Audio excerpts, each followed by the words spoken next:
Yeah.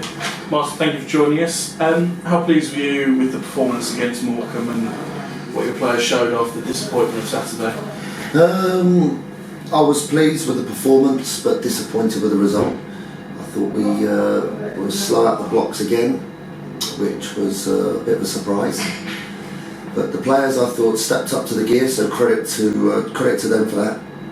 We were looking to make some sort of tactical changes, but the game stepped up, the tempo of our performance stepped up, and we started to play higher up the field. And as I say, credit to the players, because it's not always easy to do that mid-performance and during a game. They certainly upped their game, played very well. The counter-attack goal that they scored was obviously a big disappointment. But I always feel that if you get enough good performances through the season, then good things will come your way. I thought we played quite well at Portsmouth in spells. Last 20 minutes, obviously, when the game was so open. It's not been such a bad week as the results suggest. And Morecambe have had some good results. They're not a bad side as well, so I thought it was okay. Jeremy Stevens obviously came back into the team. How pleasing is it to have him back? And there's great competition now in goal, isn't there? Because Josh Rickers has done so well. Yeah, Josh has been outstanding. Jamie, as we all know, has been a brilliant goalkeeper last year. Brilliant.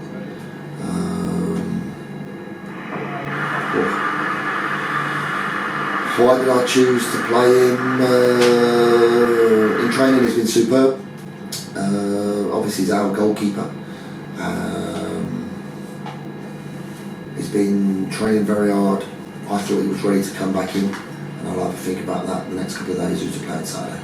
Mauro Vilhete at right back spoke afterwards about how well he's done. How pleasing is it to have him involved, and the fact that he gives you so many options? He's got a number of positions that he can play, and he's really thrived this year. He certainly has. Mauro's trained very hard throughout the summer.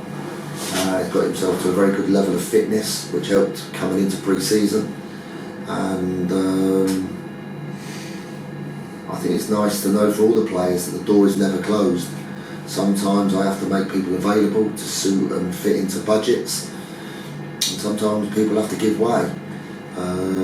We've also got a young lad called Tom Day who can also play in that position, but we gave Mauro a chance. Mauro's grabbed it with both hands, and Mauro's playing extremely well, which for me personally is a joy to watch him play.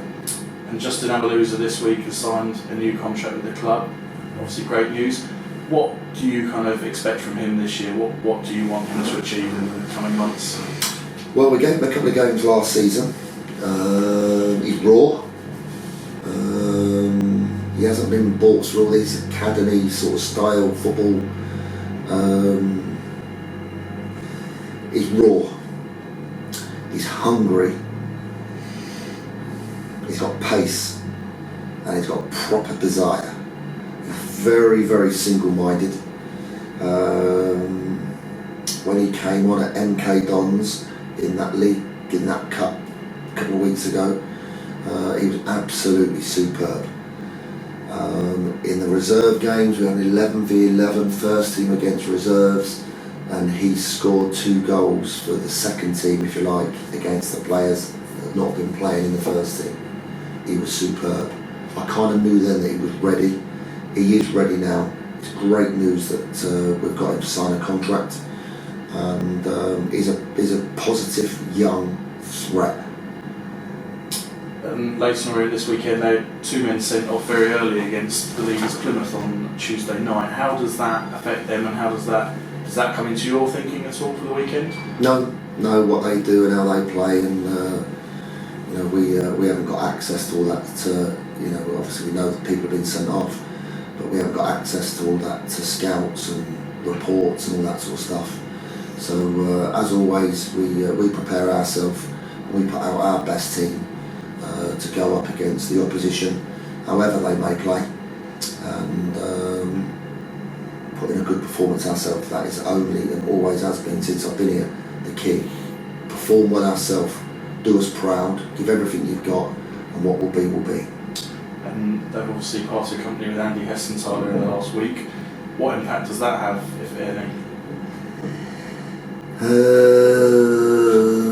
best for me not to go into all that. Obviously, Andy helped me big time at Gillingham when we won that championship, Division 2 champions. So it's best not for me to talk about that. And finally, is there any injury news ahead of the weekend? No, I don't think so. Gash was here the other day, which was nice to see him. Pearson's progressing well in the gym. Gavin Oight's trained for the first team for the first time on Wednesday, so that was good to see Gavin out there. Who else have we got? There's Knox. Muggleton, he had a reoccurrence before the Portsmouth games, that's why he didn't play down at Portsmouth. Tomo, after playing down at Newport, he banged knees with somebody in training, which was totally like, and his knees all swollen up, so he's rested that now for 10 days. So hopefully he should be back training next week, Ben Tomlinson. Apart from that, no, everyone else is he's ready to go. We've got Bira available now for the weekend, so I've got some difficult choices to make over the next couple of days, but whatever happens, I want that same level of performance and the atmosphere I thought the other night. It wasn't a big crowd, but I thought it was a really energetic, positive crowd, a great response to the players at the end of the game, and more of the same, and I'm sure we can get some happy days here. Fantastic, thank you very much.